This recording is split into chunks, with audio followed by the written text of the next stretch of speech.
Hi friends, இன்றைக்கி நம்ம என்ன பார்க்க போகிறோம்னு பார்த்தீங்கன்னா மீல் மேக்கர் பிரியாணி தான் பார்க்க போகிறோம். இப்போ வந்து நான் ஸ்டார்டிங் வீடியோ எடுத்தது வந்து சேவ் ஆகலை, அதனால் நான் அப்படியே சொல்கிறேன். இப்போ நம்ம குக்கரில் தான் பிரியாணி செய்ய போகிறோம். அதனால் ஃபஸ்ட்டு வந்து 4 ஸ்பூன் ஆயில் ஊற்றிக்கோங்க, 1 ஸ்பூன் நெய் ஊற்றிக்கோங்க. திரு ஸ்பைசஸ் போட்டுக்கோங்க. ஒரு பிரியாணி இலை, 2 ஏலக்காய், கிராம்பு, பட்டை போட்டுக்கோங்க. அப்புறம் நான் சாப் பண்ணி வச்சுருக்க ஆனியன் வந்து ஆட் பண்ணியிருந்தேன். 3 வெங்காயம் நான் வந்து கட் பண்ணி வச்சுருந்தேன். அப்புறம் வெங்காயம் வந்து நல்லா வதங்கும் போதே 4 பச்சை மிளகா ஆட் பண்ணியிருந்தேன். வெங்காயமும் பச்சை மிளகாவும் நல்லா வதங்கும் இஞ்சி பூண்டு பேஸ்ட் ஆட் பண்ணியிருந்தேன். இஞ்சி பூண்டு பேஸ்ட் பச்சை வாசனை போனோடனே தக்காளியும் ஆட் பண்ணியிருந்தேன். தக்காளி நல்லா மசிஞ்சதுக்கப்புறம் புதினாவும் கொத்தமல்லி ஆட் பண்ணியிருந்தேன். இது வரைக்கும் தான் நான் வந்து பண்ணியிருந்தேன் அந்த வீடியோவில். இப்போ நல்லா வதங்கினதுக்கப்புறம் 3 டீஸ்பூன் வந்து கேர்டு வந்து ஆட் பண்ணியிருந்தேன். தயிர் பார்த்திங்கன்னா புளிக்காத தயிர் வந்து ஆட் பண்ணால் தான் பிரியாணி நல்லாயிருக்கும். புளிச்சிருந்தால் அது நல்லா இருக்காது. அப்புறம் ஆப்ஷனலாக நீங்கள் வந்து லெமன் ஜூஸ் கூட நீங்கள் ஆட் பண்ணிக்கலாம். ஒன்றுமே உதிரியாக இருக்கும் ரைஸு. தயிர் ஆட் பண்ணிவிட்டு நல்லா கலந்து விட்டுக்கோங்க.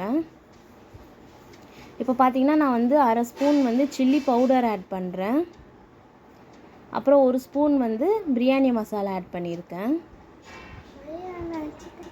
இப்போ போட்டிருக்க மசாலா வந்து நல்லா பச்சை வாசனை போகிற வரைக்கும் நல்லா வதக்கி விடலாம்.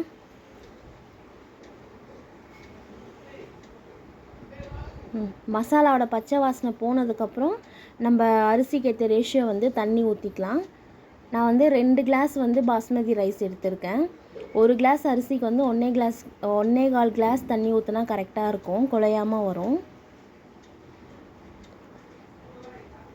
ஓகே, இப்போ பாருங்கள் நல்லா எண்ணெய் பிரிஞ்சு வந்திருக்கு. இந்த டைமில் வந்து நீங்கள் தண்ணி ஊற்றிக்கலாம்.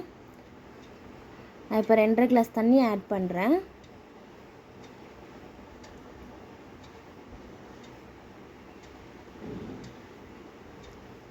ரெண்டரை கிளாஸ் தண்ணி வந்து ஆட் பண்ணிட்டேன். இப்போ தண்ணி நல்லா கொதிக்கிட்டோம்.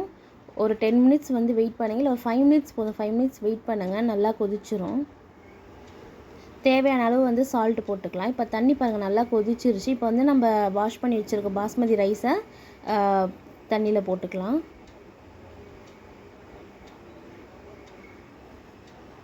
இப்போ வாஷ் பண்ணியிருக்க பாஸ்மதி ரைஸ் எல்லாம் தண்ணியில் போட்டாச்சு. இப்போ மேலே பார்த்தீங்கன்னா ரைஸ் போட்டதுக்கப்புறம் 1 ஸ்பூன் வந்து நான் நெய் வந்து ஆட் பண்ணிக்கோங்க. இப்போ மீல் மேக்கர் வந்து போட்டுக்கலாம். நான் மீல் மேக்கர் ஆல்ரெடி வந்து சுட தண்ணியில் நல்லா வாஷ் பண்ணிவிட்டு சுட தண்ணியில் ஊற வச்சுருந்தேன். இப்போ அதையும் நம்ம வந்து ஆட் பண்ணிக்கலாம். கொத்தமல்லி புதினாவையும் வாஷ் பண்ணி வச்சுருந்தேன். இப்போ அதையும் வந்து நம்ம மேலே போட்டுக்கலாம். கொத்தமல்லி புதினா வந்து நம்ம ஆட் பண்ணாலே நல்லா டேஸ்ட்டாக இருக்கும். ஓகேங்க, ஆட் பண்ணிவிட்டு இப்போ வந்து 2 விசில் நம்ம விட்டால் போதும். அதுக்கு மேலே விட்டால் ரைஸ் வந்து குழஞ்சிரும். அதனால் 2 விசில் போதும். 2 விசில் வந்துருச்சு. இப்போ ப்ரெஷர் இறங்குனதுக்கப்புறம் நம்ம ஓப்பன் பண்ணி பார்க்கலாம். ஓகே, இப்போ நம்ம ஓப்பன் பண்ணி பார்க்கலாம் எப்படி இருக்குன்ட்டு. பாருங்கள், பிரியாணி வந்து நல்லா வாசமாக இருக்குது. இஞ்சி பூண்டு வாசனைலாம் நல்லா வருது. ஓகே, இப்போ நம்ம எடுத்து பார்க்கலாம் எப்படி இருக்குன்னு சொல்லிட்டு. பாருங்கள், மீல் மேக்கர் பிரியாணி வந்து குழையவே இல்லை. நல்லா அரிசி பாருங்கள் உதிரியாக இருக்குது. இதுக்காக நம்ம தண்ணி கரெக்டாக ஊற்றணும். கரெக்டாக இருக்குது பாருங்கள். அதே போல் பார்த்திங்கன்னா நம்மளுக்கு வந்து அடியும் பிடிக்கல. ஏன்னா நம்ம கரெக்டாக தண்ணி ஊற்றணும் பார்த்திங்கன்னா அடியும் பிடிக்காது பாருங்கள். அடியும் பிடிக்கல. அரிசியும் நல்லா உதிரியாக இருக்குது. ஒன்று ஒட்டாமல் இருக்குது. நீங்களும் இதே போல் ட்ரை பண்ணி பாருங்கள். தேங்க்யூ.